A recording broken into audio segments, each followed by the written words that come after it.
Necesito investigar más sobre los apaches y su contexto histórico para crear una historia auténtica y culturalmente precisa. Ahora, con toda esta información histórica sobre los apaches, puedo crear la historia solicitada. Los apaches eran pueblos nómadas que habitaban el norte de México, Chihuahua, Sonora, Coahuila y el suroeste de Estados Unidos. Fueron guerreros fierces que resistieron tanto a españoles como mexicanos durante siglos. Su cultura estaba basada en la familia matriarcal, la casa y una profunda conexión espiritual con las montañas sagradas. La historia que voy a crear reflejará esta realidad histórica y cultural. Un solitario apache subió a la montaña a rendirse al invierno, pero oyó el llanto de un niño y volvió a latir su corazón guerrero. Primera parte. La montaña sagrada. El viento helado de diciembre cortaba como obsidiana las crestas de la Sierra Madre, donde las montañas parecían tocar el cielo de Chihuahua. Itanchu caminaba despacio por el sendero que conocía desde niño, cuando su abuelo le enseñó que esas rocas grises guardaban los espíritus de sus antepasados. Sus botas de piel de venado apenas hacían ruido sobre la nieve que cubría los pinos como mantas blancas. A los 60 años, llevaba sobre los hombros el peso de una vida de guerra, pérdidas y soledad. «Ya no queda nada por lo que luchar», murmuró en su lengua natal, observando cómo su aliento se convertía en vapor. Los últimos de su banda habían muerto o se habían rendido a los soldados mexicanos el año anterior. Los tiempos de Jerónimo y Victorio ya eran historia, y él, Itanchu, era solo un fantasma caminando entre mundos que ya no existían. La cabaña de troncos apareció entre los árboles como un refugio salvador. La había construido años atrás, cuando aún tenía esperanza de que algún día su pueblo volvería a ser libre. Ahora sería su tumba. Había subido a morir con dignidad, como hacían los guerreros apaches cuando ya no podían seguir luchando. El frío del invierno se encargaría del resto. Empujó la puerta de madera tosca y entró. El olor a humedad y años de abandono lo recibió como un abrazo amargo. Sobre la mesa había dejado una botella de tequila la última vez que estuvo allí, en el verano. Sería su compañía en estos últimos días. Se sentó en la única silla, sirvió un trago en un vaso de barro y miró por la ventana las montañas que habían sido testigos de su vida entera. «Abuelo», dijo al aire, «vengo a reunirme contigo». Sus ojos, del color de la corteza de los robles, se llenaron de lágrimas que no dejó caer. Los guerreros apaches no lloraban, pero en la soledad de la montaña sagrada tal vez podía permitirse ser solo un hombre cansado. Bebió el tequila de un trago y sintió como el líquido le quemaba la garganta. El alcohol era una de las pocas cosas que había aprendido a valorar de los mexicanos, junto con sus caballos y su música. El resto había sido guerra y dolor. Recordó a su esposa, Aiyana, muerta por una bala perdida durante un ataque a un rancho en Sonora. A su hijo, Naalnish, caído defendiendo a los niños de la banda cuando los rurales los emboscaron cerca de Casas Grandes. Afuera, la nieve comenzó a caer más fuerte. Los copos gruesos se pegaban a la ventana como lágrimas del cielo. Itanchu cerró los ojos y dejó que los recuerdos lo llevaran. Se vio a sí mismo joven, corriendo por estas mismas montañas con su arco y sus flechas, aprendiendo a leer las huellas de los venados y a escuchar el lenguaje del viento.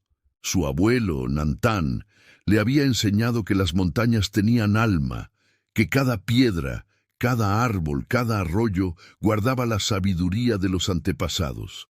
«Las montañas nos llaman cuando es hora de partir», le había dicho Nantán antes de morir.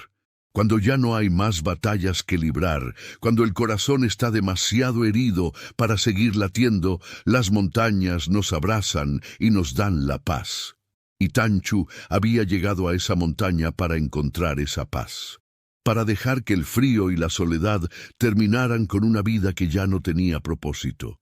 Se sirvió otro trago y brindó por los muertos, por los que se habían ido antes que él, por los sueños rotos de un pueblo que alguna vez fue libre como el viento del desierto.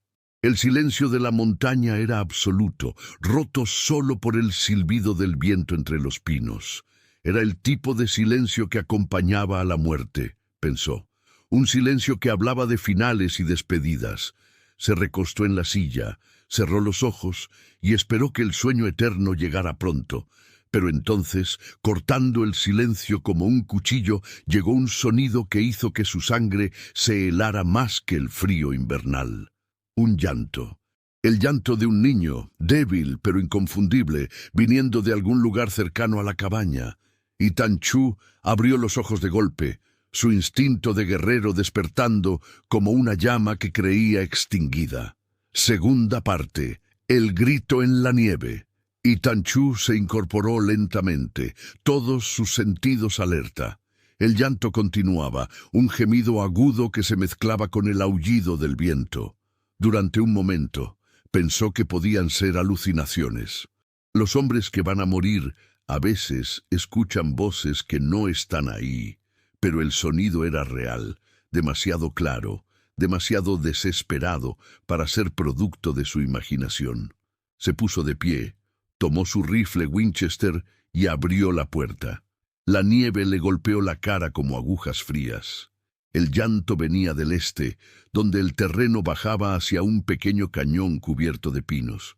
Y Tan Chu conocía cada metro de esa tierra, cada roca, cada árbol. Había sido su territorio de caza durante décadas. «¿Quién anda ahí?», gritó en español, después en apache. Solo le respondió el eco de su propia voz rebotando contra las paredes de piedra del cañón. El llanto se había detenido por un momento, pero luego volvió, más débil, como si fuera perdiendo fuerzas.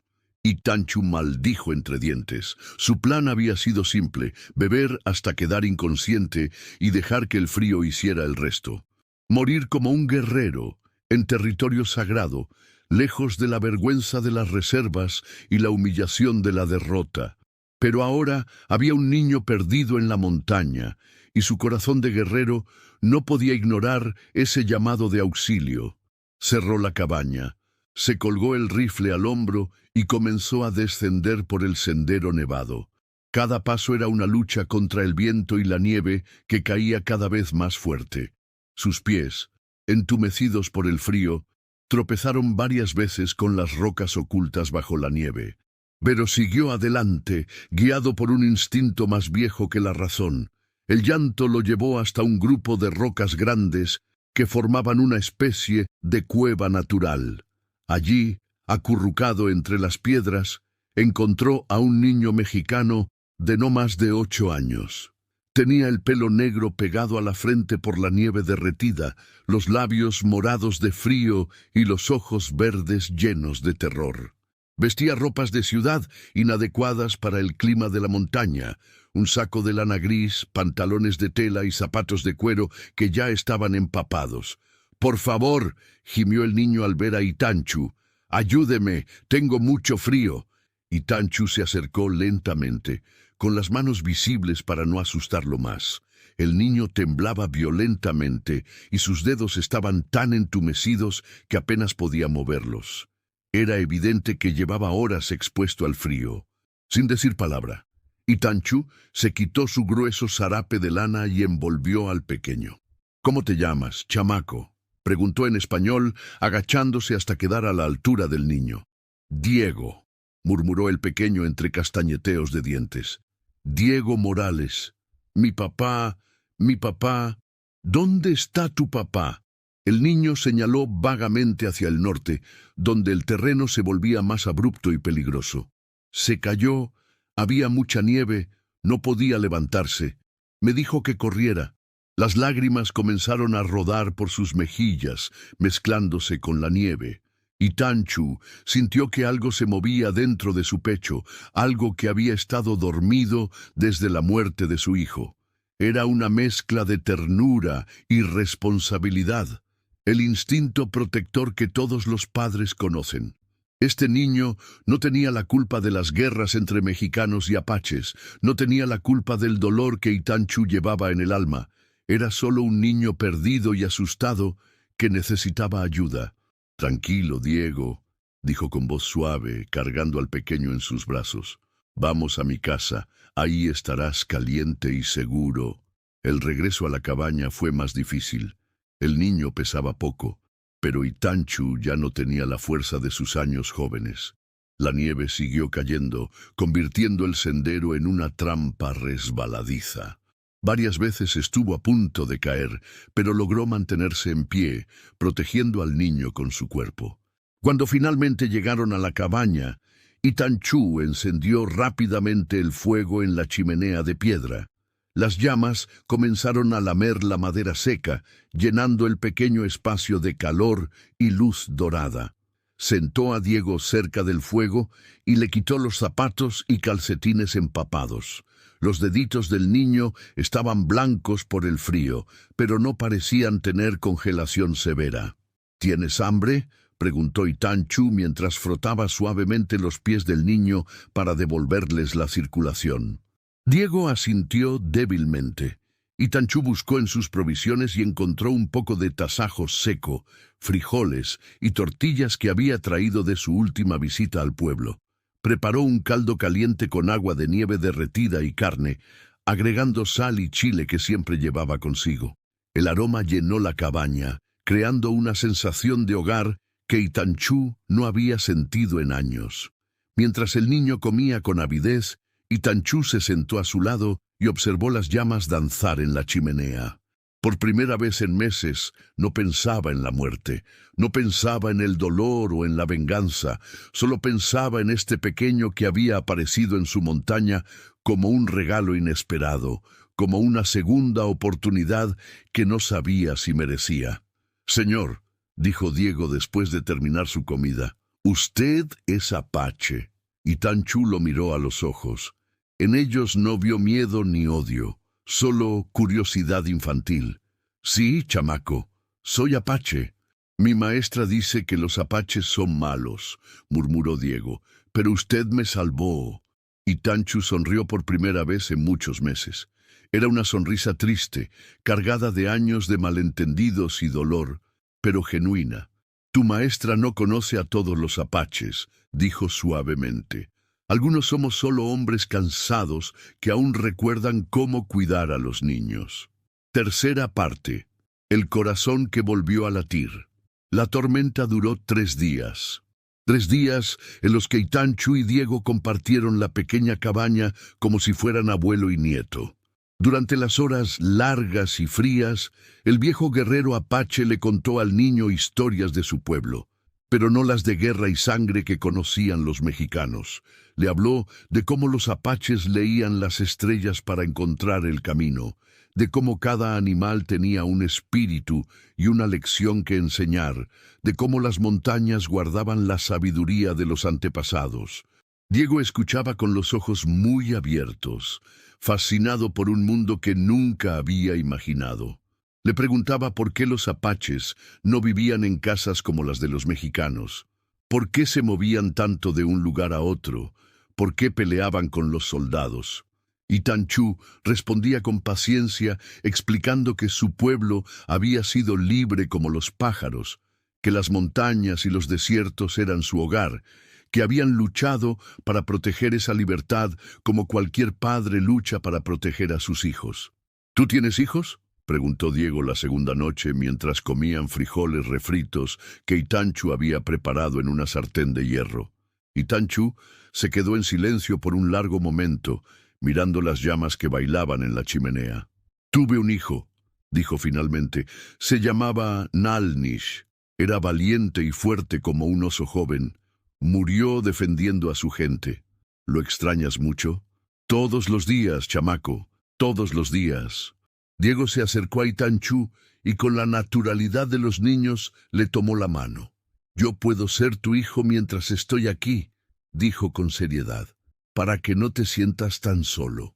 Esas palabras tocaron algo profundo en el corazón de Itancú. algo que había estado cerrado desde el día que encontró el cuerpo de Nalnish entre las rocas de un barranco. Sintió que los ojos se le llenaban de lágrimas, pero esta vez no las contuvo. Las dejó rodar por sus mejillas surcadas de arrugas, mientras apretaba suavemente la pequeña mano de Diego. Durante el día, cuando la nieve aminoraba, Itancú le enseñó al niño cosas prácticas: cómo hacer fuego con pedernal y yesca, cómo reconocer las huellas de diferentes animales en la nieve, cómo encontrar agua potable siguiendo el curso de los arroyos. Diego aprendía con entusiasmo, como una esponja que absorbe todo el conocimiento que puede. «Mi papá dice que tengo que estudiar mucho para ser ingeniero», comentó Diego mientras practicaba hacer nudos con una cuerda que Itancú le había dado. «Dice que los ingenieros construyen puentes y edificios grandes y que así voy a ganar mucho dinero». «¿Y tú qué quieres ser?», preguntó Itancú. Diego se quedó pensativo por un momento, concentrado en su nudo. «No sé. Antes quería ser como mi papá, que tiene una tienda en Chihuahua y vende muchas cosas. Pero ahora creo que me gusta más esto, aprender de las montañas y los animales. ¿Crees que sea malo?». Itancú negó con la cabeza. «No es malo, chamaco. El dinero está bien, pero las montañas te enseñan cosas que el dinero no puede comprar. Te enseñan a ser libre, a entender que eres parte de algo más grande que tú mismo». La tercera noche, mientras el viento aullaba afuera como un animal herido, Itancú le habló a Diego de su abuelo Nantán, el hombre que le había enseñado todo lo que sabía sobre ser apache. Le contó cómo Nantán había luchado contra los soldados mexicanos cuando era joven, pero también cómo había sido sanador y guardián de las tradiciones sagradas. «Mi abuelo decía que cada hombre tiene dos corazones», explicó Itancú mientras tallaba una pequeña figura de madera para Diego. «Uno es el corazón del guerrero, que lucha y protege. El otro es el corazón del sabio, que ama y enseña. Los dos son importantes, pero el corazón del sabio es el que debe mandar al final». «¿Cuál corazón tienes tú?», preguntó Diego, observando cómo las manos expertas de Itancú daban forma a lo que parecía ser un águila. «Yo había perdido los dos», admitió Itancú. «Por eso vine a la montaña, para morir. Pero tú me los devolviste, chamaco. Tu llanto despertó mi corazón de guerrero, y tu compañía despertó mi corazón de sabio». Al cuarto día, la tormenta finalmente cesó. El sol apareció entre las nubes como una moneda dorada, haciendo brillar la nieve como si fuera arena de diamantes. Itancú sabía que tenía que tomar una decisión. No podía quedarse con Diego para siempre. El niño tenía familia, tenía un futuro esperándolo en el mundo de abajo. Pero tampoco podía simplemente entregárselo a las autoridades y volver a su plan de morir en la montaña. «Diego», dijo mientras preparaban el desayuno, «hoy vamos a buscar a tu papá». El niño levantó la cabeza, una mezcla de esperanza y tristeza en los ojos. «¿Pero puedo verte otra vez? ¿Puedes enseñarme más cosas?». Itancú sonrió, pero no respondió inmediatamente. Tenía que pensar cuidadosamente lo que iba a decir. «Vamos a ver qué nos dice la montaña, chamaco. A veces los caminos se cruzan cuando menos los esperamos». Después del desayuno, se prepararon para partir. Itancú empacó provisiones y su rifle, mientras Diego se ponía las botas que ya estaban secas junto al fuego. Antes de salir, el viejo apache le entregó al niño la figura de madera que había estado tallando. «Es un águila», explicó. «En nuestra tradición, el águila ve todo desde arriba. Ve los caminos que nosotros no podemos ver. Cuando te sientas perdido, mira esta águila y recuerda que siempre hay una manera de encontrar el camino a casa». Diego tomó la figura con reverencia, como si fuera el tesoro más valioso del mundo. «Gracias», murmuró. «Voy a cuidarla toda mi vida». Salieron de la cabaña cuando el sol ya estaba alto. La nieve crujía bajo sus pies, y el aire era tan limpio y frío que dolía respirarlo. Itancú guió a Diego por senderos que conocía desde niño, siguiendo las pistas que el niño había descrito sobre la dirección donde había visto a su padre por última vez. Caminaron durante varias horas, deteniéndose frecuentemente para que Diego descansara. El niño ya no era el ser asustado y tembloroso que Itanchu había encontrado en las rocas. Ahora caminaba con confianza, observando todo a su alrededor con curiosidad, señalando huellas de animales y preguntando por plantas que no conocía.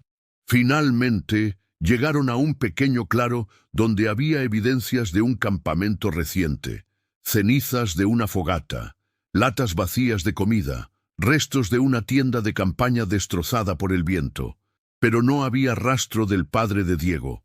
«Aquí fue donde acampamos la primera noche», dijo Diego, señalando un grupo de rocas. «Papá dijo que íbamos a buscar oro en las montañas.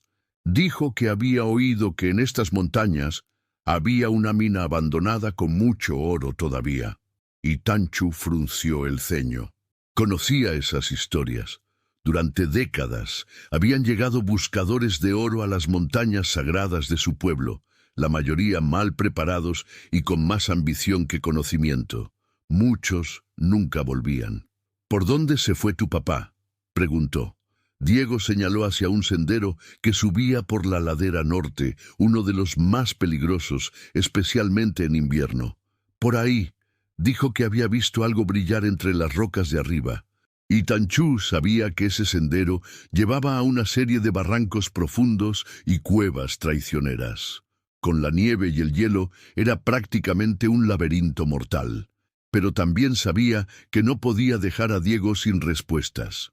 «Vamos a buscarlo», dijo, ajustándose el rifle al hombro. «Pero tienes que hacer exactamente lo que yo te diga. ¿Entendido? Estos senderos son peligrosos». Diego asintió solemnemente. «Entendido». Comenzaron el ascenso. El sendero era estrecho y resbaladizo, bordeando precipicios que caían cientos de metros hacia el fondo del cañón. Itanchu iba adelante, probando cada paso antes de permitir que Diego lo siguiera. El viento era más fuerte aquí arriba, y la nieve seguía cayendo intermitentemente, limitando la visibilidad. Después de una hora de escalada cuidadosa, encontraron lo que buscaban. En una cornisa estrecha, parcialmente oculto por la nieve, yacía el cuerpo inmóvil de un hombre de mediana edad. Estaba vestido con ropas de ciudad, inadecuadas para la montaña, y tenía una pierna claramente fracturada. Su piel estaba azul por el frío y no se movía. «¡Papá!», gritó Diego, tratando de correr hacia él. Itanchu lo detuvo firmemente. «Espera, chamaco, déjame revisarlo primero». Se acercó cautelosamente al hombre y puso la mano en su cuello, buscando el pulso. Por un momento no sintió nada, pero luego detectó un latido débil pero constante. El hombre estaba vivo.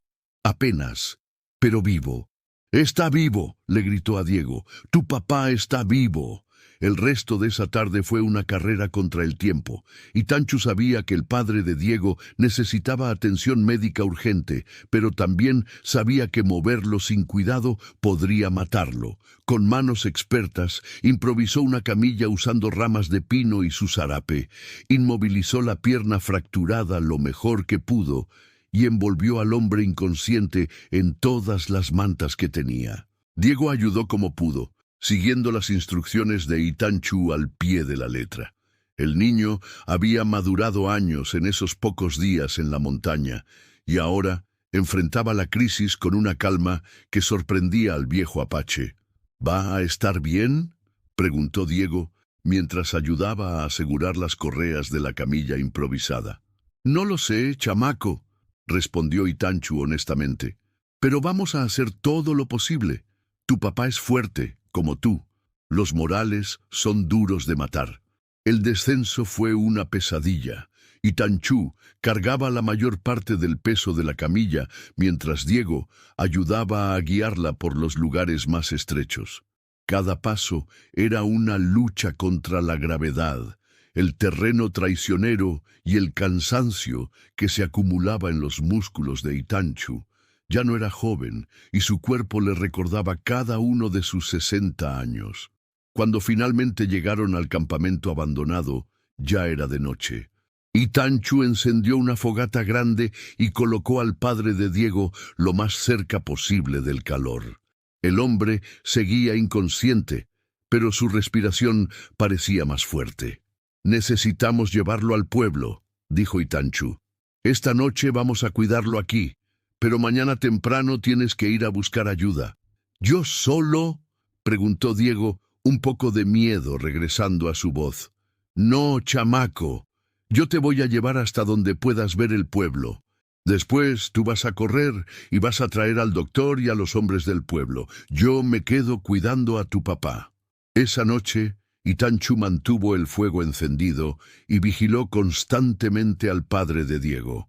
Le daba agua cuando el hombre recuperaba la conciencia por momentos breves y lo cubría con más mantas cuando lo sentía temblar. Diego se quedó dormido acurrucado junto al fuego, agotado por las emociones y el esfuerzo del día. Mientras velaba, Itanchu reflexionó sobre los acontecimientos de los últimos días. Había subido a la montaña para morir, para encontrar la paz que creía que solo la muerte podía darle. Pero había encontrado algo diferente. Había encontrado una razón para vivir. Este niño y su padre, que habían llegado a su montaña buscando oro, le habían dado algo más valioso que todos los metales preciosos del mundo. Le habían devuelto la esperanza. Recordó las palabras de su abuelo. A veces, cuando pensamos que es el final, en realidad es el comienzo. Tal vez Nantán tenía razón. Tal vez esta no era la historia de un final, sino de un nuevo comienzo. Al amanecer, el padre de Diego abrió los ojos completamente por primera vez. Estaba confundido y débil, pero consciente. Sus primeras palabras fueron para preguntar por su hijo. «Diego está bien», le aseguró Itanchu en español. «Está aquí, durmiendo. Es un niño muy valiente». El hombre miró a Itanchu con una mezcla de gratitud y confusión. ¿Usted nos salvó?» «Su hijo me salvó a mí», respondió Itanchu simplemente. «Yo solo le devolví el favor». Cuando Diego despertó y vio a su padre consciente, la alegría en sus ojos fue como un amanecer después de la noche más larga. Se abrazaron con cuidado, conscientes de las heridas, pero con toda la fuerza del amor que los unía. «Papá», dijo Diego con emoción, «tienes que conocer a Itanchu. Él me enseñó muchas cosas. Me enseñó sobre las montañas y los espíritus, y cómo hacer fuego, y me salvó la vida». El padre de Diego extendió la mano hacia Itanchu. «Señor, no sé cómo agradecerle. Mi nombre es Roberto Morales. Le debo la vida de mi hijo, y eso significa que le debo todo». Itanchu estrechó la mano del hombre. Itanchu se presentó. «Y no me debe nada. Los niños son tesoros, sin importar de qué pueblo vengan». Mientras preparaban para partir hacia el pueblo, Roberto le contó a Itanchu su historia. Era dueño de una tienda de abarrotes en Chihuahua, y su vida había sido próspera, hasta que una serie de deudas y problemas comerciales lo habían llevado al borde de la ruina. Había oído rumores sobre oro en las montañas y había decidido buscar una solución desesperada a sus problemas financieros. «Fue una locura», admitió avergonzado. «Puse en peligro a mi hijo por perseguir un sueño imposible. No sé nada de montañas o de buscar oro. Solo soy un comerciante desesperado». «Los padres hacemos locuras por nuestros hijos», dijo Itanchu comprensivamente. «Yo también hice muchas. Lo importante es que ambos están vivos y pueden empezar de nuevo». Cuando llegaron al punto desde donde se veía el pueblo en el valle, Itanchu se detuvo. «Hasta aquí llego», anunció. «¿No viene con nosotros?», preguntó Diego con tristeza en la voz. Itanchu se arrodilló para quedar a la altura del niño. «Las montañas son mi hogar, chamaco. Pero si alguna vez necesitas encontrarme, ya sabes dónde buscar. Y recuerda todo lo que aprendiste aquí. Pero vas a estar bien. ¿No vas a estar solo?». Itanchu sonrió, y esta vez fue una sonrisa genuina, llena de calidez. Ya no estoy solo, Diego. Llevo tu amistad conmigo, y eso es suficiente. Roberto se acercó y puso una mano en el hombro de Itanchu. Señor, si alguna vez necesita algo, cualquier cosa, mi casa está abierta para usted. En Chihuahua, pregunte por la tienda de Roberto Morales. Todo lo que tengo es suyo. Solo cuide bien a su hijo, respondió Itanchu, y déjelo que sea libre de vez en cuando. Los niños necesitan conocer las montañas tanto como necesitan conocer los libros. Se despidieron con abrazos y promesas de reencontrarse. Itanchu se quedó parado en la ladera, observando cómo Diego y Roberto descendían lentamente hacia el valle, deteniéndose frecuentemente para que Roberto descansara.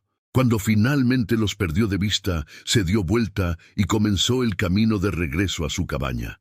Pero ya no era el mismo hombre que había subido a morir 4 días antes. Su corazón latía fuerte, lleno de propósito. Había recordado que ser apache no significaba solo luchar y morir. También significaba enseñar, proteger y cuidar. Significaba ser guardián de la sabiduría ancestral y transmisor de conocimiento. Durante las semanas siguientes, Itanchu permaneció en las montañas, pero con una perspectiva completamente diferente. Reparó su cabaña, la convirtió en un hogar verdadero. Cazó para alimentarse, no para pasar el tiempo mientras esperaba la muerte. Comenzó a tallar figuras de madera y a tejer cestas con las técnicas que había aprendido de su madre y su abuela, manteniendo vivas las tradiciones de su pueblo. Un mes después de la partida de Diego, Itanchu estaba preparando pieles de venado cuando vio a un jinete subiendo por el sendero. Era Roberto Morales, montado en un caballo fuerte y llevando alforjas llenas de provisiones. ¡Itanchu!, gritó Roberto cuando se acercó lo suficiente. «¡Vine a cumplir una promesa!». El comerciante había venido a agradecerle nuevamente, pero también traía noticias. Diego había convencido a su padre de que aprendiera más sobre las montañas y la cultura apache. Roberto había comenzado a leer libros de historia. Había hablado con ancianos en el pueblo. Había empezado a entender la verdadera historia de los conflictos entre mexicanos y apaches. «Mi hijo habla de usted todos los días», le contó Roberto mientras compartían café junto al fuego. «Ha cambiado. Antes solo pensaba en juguetes y dulces. Ahora habla de las montañas, de los animales, de los espíritus de los antepasados. Me pregunta constantemente cuándo puede volver a verlo». «¿Y qué le dice?». «Le digo que los maestros verdaderos aparecen cuando los necesitamos», respondió Roberto. «Y que usted está aquí, cuidando estas montañas, esperando al próximo niño que necesite aprender a ser libre». Roberto había traído más que provisiones. Había traído una propuesta. Su negocio había comenzado a recuperarse y quería ayudar a Itanchu de alguna manera. No con dinero, que sabía que el apache no necesitaba, sino con algo más valioso: respeto y reconocimiento. «He estado hablando con gente del pueblo», explicó Roberto. «Gente que respeta mi palabra. Les he contado lo que usted hizo por mi hijo, lo que aprendí sobre su pueblo. Algunos quieren conocerlo, especialmente los maestros de la escuela. Piensan que los niños necesitan aprender la verdadera historia de estas tierras». Itanchu se quedó en silencio por un largo momento, considerando la propuesta. «Durante décadas, mi pueblo y el suyo han sido enemigos», dijo finalmente. «Tal vez es hora de que seamos maestros el uno del otro». Así comenzó una nueva etapa en la vida de Itanchu. Una vez al mes, bajaba al pueblo de Casas Grandes, donde Roberto había arreglado que pudiera hablar con los niños de la escuela. Al principio, los padres estaban recelosos. Un apache en la escuela de sus hijos era algo impensable apenas unos años antes, pero Roberto había preparado el terreno cuidadosamente, y la presencia gentil y sabia de Itanchu pronto ganó el respeto de la comunidad. Diego siempre estaba en primera fila cuando Itanchu venía al pueblo. El niño había crecido, pero conservaba la misma curiosidad y el mismo respeto por las enseñanzas del viejo apache. A menudo, después de las charlas en la escuela, Itanchu y Diego caminaban por las afueras del pueblo, y el apache continuaba compartiendo su conocimiento ancestral. ¿Recuerdas lo que te dije sobre los dos corazones?, le preguntó Itanchu una tarde, mientras observaban las montañas desde una colina cerca del pueblo. El corazón del guerrero y el corazón del sabio, respondió Diego inmediatamente. Así es. Yo pensé que había perdido los dos, pero tú me ayudaste a encontrarlos otra vez. Ahora entiendo que el verdadero guerrero no es el que destruye, sino el que protege. Y el verdadero sabio no es el que guarda el conocimiento para sí mismo, sino el que lo comparte. Diego sonrió. Mi papá dice que usted es el hombre más valiente que conoce. Dice que se necesita más valor para construir puentes que para quemarlos. Tu papá es un hombre sabio, asintió Itanchu. Y tú, chamaco, vas a ser sabio también. Pero recuerda siempre, la sabiduría sin compasión es solo conocimiento vacío, y la compasión sin acción es solo sentimiento inútil. Los años pasaron. Itanchu continuó viviendo en las montañas la mayor parte del tiempo, bajando al pueblo regularmente para enseñar. Su fama se extendió a otros pueblos, y pronto maestros y estudiantes venían de lejos para escuchar sus historias y aprender sobre la cultura apache. No hablaba de las guerras con amargura, sino como lecciones sobre las consecuencias del miedo y la incomprensión mutua. Diego creció hasta convertirse en un joven estudioso y reflexivo. Siguió visitando a Itanchu en las montañas, trayendo a veces a otros jóvenes del pueblo que querían aprender.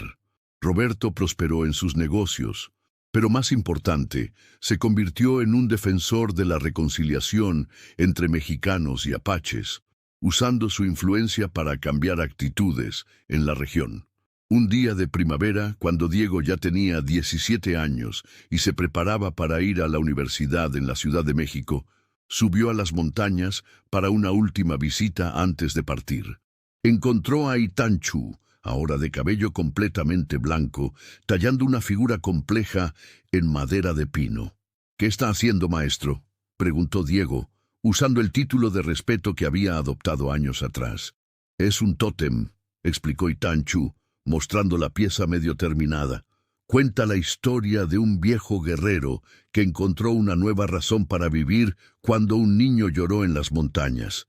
Es para ti, para que la lleves contigo a donde vayas y recuerdes que los finales pueden ser comienzos.